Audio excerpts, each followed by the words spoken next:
Hello friends, welcome to student of life. ఈ వీడియోలో మనం రేపటి మార్కెట్ అనాలిసిస్ని చూద్దాం.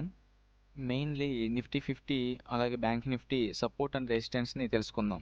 సో నిఫ్టీ 15 మీరు చూసినట్లయితే ప్రీవియస్గా సపోర్ట్ అనేది బ్రేక్ చేసుకొని డౌన్ సైడ్కి ఫాలో అయింది. సో ఇక్కడ నుంచి ఫర్దర్గా కిందకి ఫాలో అయ్యే ఛాన్సెస్ ఉన్నాయి. అలాగే ఇదే జోన్ని కంటిన్యూ చేస్తూ సైడ్ వేస్లో వెళ్ళేదానికి ఛాన్స్ ఉంది. 25,000 నుంచి 25,070 వరకు కూడా ఇది ఒక సపోర్ట్ జోన్. సో ఈ జోన్ దగ్గరికి వస్తున్నప్పుడు మనం ఏదన్నా సెల్లింగ్ పొజిషన్స్ ఉన్నా లేదంటే పుట్ ఆప్షన్స్ బయింగ్ పొజిషన్స్ ఉన్నా క్లోజ్ చేసుకోవడం మంచిది. ఆఫ్టర్ ఈ లెవెల్స్ ఈ జోన్ అనేది పూర్తిగా మంచి స్ట్రాంగ్ క్యాండిల్ తోటి బ్రేక్అవుట్ ఇస్తే డౌన్ సైడ్కి అప్పుడు ఫర్దర్గా మనం ఇంకా ఫాలో అవుతుందని ఎక్స్పెక్ట్ చేయొచ్చు. సో నేనైతే బులిష్గా అయితే మార్కెట్ని ఎక్స్పెక్ట్ చేయట్లేదు. 25,300 నుంచి 25,345 వరకు ఇది ఒక రెసిస్టెన్స్ జోన్ అనమాట. ఈ జోన్ని మంచిగా అప్ సైడ్ బ్రేక్అవుట్ ఇచ్చేంత వరకు నేను బులిష్ సైడ్ ఎంట్రీస్ ఏం ప్లాన్ చేయను, అప్ సైడ్కి ఏం ప్లాన్ చేయను అనమాట. ఎంట్రీస్ అనేవి నిఫ్టీకి అయితే ఇవి లెవెల్స్ అనమాట, ఇంపార్టెంట్ లెవెల్స్. సో అలాగే బ్యాంక్ నిఫ్టీకి వెళ్ళి చూసినట్లయితే 56,560 నుంచి 56,620, అంటే ఈ 550 నుంచి 620 వరకు మనం ఇది ఒక సపోర్ట్ జోన్గా తీసుకోవచ్చు.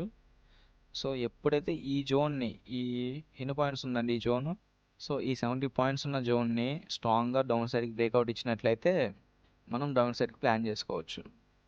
సో రెసిస్టెన్స్ వచ్చేసి 56,880, 56,880 లెవెల్, 880 లెవెల్ ఇంచుమించు నేను ఒక జోన్ ఇస్తాను.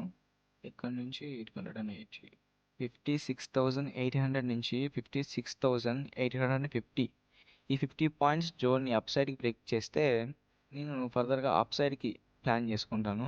అయినా సరే బులిష్గా నేను ఎంట్రీ తీసుకోవాలనుకోవట్లేదు. ఒకవేళ అప్ సైడ్కి వచ్చినా సరే 50 ఈఎంఏ ఉంది కదండి, ఈ ఈఎంఏ ఈ ఏరియాలో ఎక్కడైనా సరే కిందకి మళ్ళీ అగైన్ డౌన్ సైడ్కి పుష్ చేసే ఛాన్సెస్ ఉంటాయి. సో ఈ మూవింగ్ యావరేజ్ అనేది అప్ సైడ్కి బ్రేక్అవుట్ అయ్యేంత వరకు నేను బులిష్గా ఎటువంటి ఎంట్రీస్ ప్లాన్ చేసుకోను.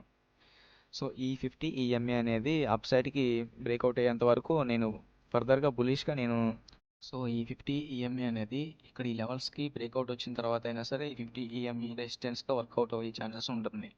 సో అప్పుడైనా సరే మార్కెట్ బులిష్గా కాకుండా ఈ 50 ఈఎంఏ రెసిస్టెన్స్గా తీసుకొని డౌన్ సైడ్ ఫాలో అయ్యే ఛాన్స్ ఉంటుంది. సో నేను అందుకని ఈ 50 ఈఎంఏ అప్ సైడ్కి బ్రేక్ అయ్యేంత వరకు వెయిట్ చేసి మంచి బ్రేక్అవుట్ ఇచ్చిన తర్వాత అప్ సైడ్ ప్లాన్ చేసుకుంటాను.